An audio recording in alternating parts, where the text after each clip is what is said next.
Salut à tous et bienvenue sur Geeko World. Alors dans ce nouvel épisode de Geeko Info, nous allons passer en revue les news et l'actualité manga, animé et figurines au cours de ces dernières semaines. Alors que s'est-il passé récemment dans le monde de l'animation, dans le monde du manga et dans le monde du divertissement de façon générale? Eh bien c'est ce qu'on va voir ensemble tout de suite.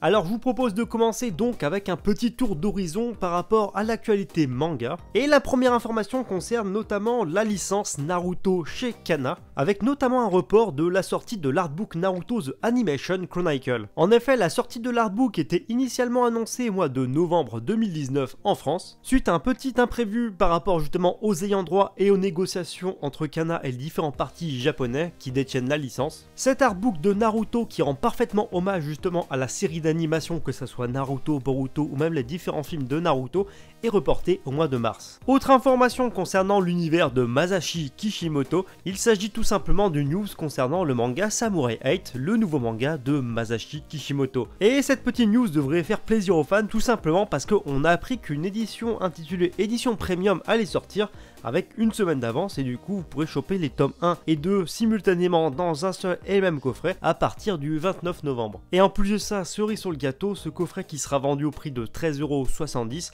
contiendra un panorama aux couleurs de la série. Ensuite, j'espère que vous êtes prêts parce que là il s'agit d'une grosse annonce concernant une sortie manga en France. Tout simplement parce que ça y est, c'est officiel, Kiyun a annoncé ce matin que le manga Act Age, dont j'en ai déjà parlé rapidement à travers un manga Discovery, va être licencié en France. Le premier tome de la série ainsi que le deuxième tome sortiront tous deux simultanément à partir du 2 avril 2020 et seront tous les deux vendus au prix de 6,90€ unité. Et franchement, il y a de quoi vraiment être ravi parce qu'actuellement Act Age est une sorte d'ovni au sein du Weekly Shonen Jump.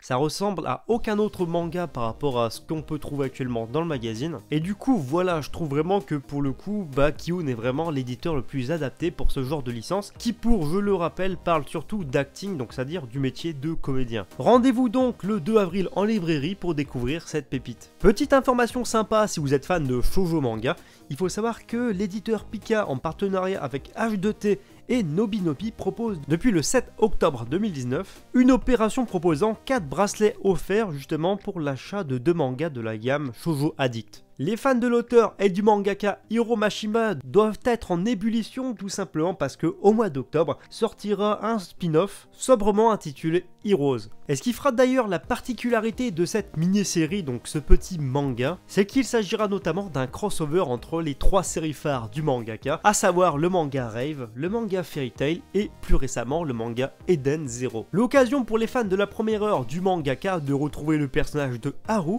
qu'on n'a pas vu depuis quelques années. Et enfin, dernière info manga à mi-chemin entre justement l'actu manga et l'actu animé, vous allez comprendre pourquoi, c'est tout simplement l'annonce de l'adaptation en film live pour le manga The Promised Neverland. En effet, le manga signé Keiichi Lai et Demizu Posuka va donc faire l'objet d'une adaptation en film live et qui sera réalisée par Yuichiro Hirakawa. Et la sortie de ce film live est prévue pour l'hiver 2020 au Japon. Voilà en ce qui concerne l'actualité manga et je vous propose de passer sans perdre de temps à l'actualité autour de l'animation. Et on commence directement avec un petit rappel adressé aux fans de One Piece, tout simplement pour vous rappeler que le manga One Piece Stampede fait officiellement sa sortie en salle en France depuis aujourd'hui, donc ce mercredi 9 octobre. L'occasion de retrouver Luffy et l'équipage des Mugiwara sur grand écran et le tout dans une aventure totalement épique. J'en avais rapidement parlé justement dans un petit flash info entièrement dédié au sujet, mais la série d'animation qui bat actuellement tous les records, Kimetsu no Yaiba, va faire l'objet d'une sortie en film d'animation. C'est donc à la suite de la diffusion du dernier épisode que nous avons appris justement la nouvelle, et cette adaptation fera office de suite directe à la série car il adaptera le prochain arc intitulé Demon Train, qui est un arc focalisé sur le pilier de la flamme, et je parle bien entendu de l'incroyable Rengoku. Pour l'instant on n'a quasi aucune information d'informations sur cette suite, mis à part que voilà, ça sera l'adaptation et la suite au direct du prochain arc, et que ce sera encore une fois le studio Ufotable aux commandes. Le film d'animation My Hero Academia Heroes Rising s'est offert son affiche finale, ainsi qu'une petite bande-annonce finale que je vais vous mettre dans la description. Mais ce n'est pas tout, parce qu'on a aussi découvert le petit visuel du livret qui sera disponible et distribué aux premiers spectateurs allant voir le film à sa sortie au Japon. Et là où pour le premier film de My Hero Academia on avait eu le volume 0, et bah cette fois on aura un volume intitulé R comme Rising. Alors autrement, petite info qui risque de faire plaisir à tous les fans d'animation japonaise en France, c'est tout simplement l'annonce que le prochain film de Makoto Shinkai, donc à savoir le réalisateur de l'incroyable Your Name, va être proposé en France, et ce à partir du 8 janvier 2020.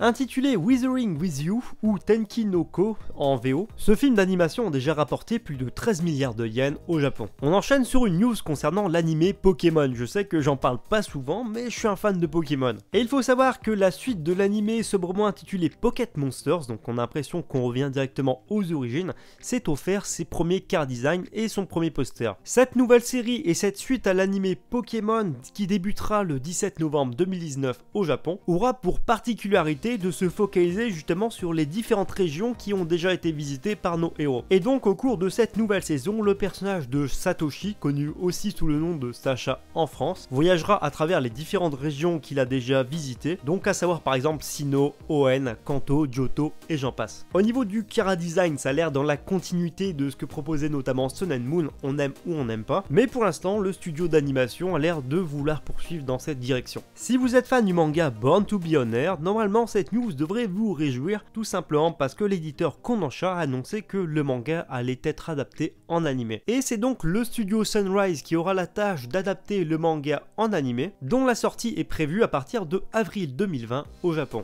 Et enfin, avant de conclure cette émission, je vous propose maintenant de parler de l'actualité figurine, avec premièrement l'arrivée de la licence My Hero Academia chez Tsume. En effet, à partir de fin novembre, vous pourrez retrouver chez le fabricant, dans la gamme Extra de chez Tsume, une figurine à l'effigie de Izuku Midoriya et une figurine à l'effigie de Katsuki Bakugo. Et les deux figurines mesureront respectivement 17 cm pour celle d'Izuku et 14 cm de hauteur pour celle de Katsuki Bakugo. Les deux figurines sont d'ores et déjà en précommande au prix chacune de 59,90 €. Et enfin, si vous êtes fan de Kimetsu no Yaiba, je sais, je suis un forceur, et bah il faut savoir que deux figurines Kimetsu no Yaiba arrivent chez l'éditeur Kotobukiya. Et en toute logique, il s'agit des personnages de Tanjiro et de Nezuko. Alors ces deux statuettes en PVC qui seront à l'échelle 1/8 sont prévues pour le mois d'avril pour la figurine de Tanjiro et pour le mois de mai pour la figurine de Nezuko. Et les deux figurines sont déjà en précommande pour le prix de 11 000 yens, à savoir environ 90 à 95 €. L'occasion ou jamais d'habiller vos vitrines et vos étagères aux couleurs de Kimetsu.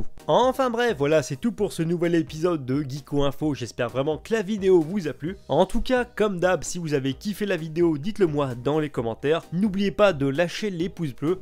Si c'est pas encore fait, abonnez-vous à la chaîne, c'est totalement gratuit et ça me fait plaisir. Suivez-moi sur Facebook, Twitter et Instagram pour des news exclusives. Et sur ce, je vous dis à bientôt pour une prochaine vidéo.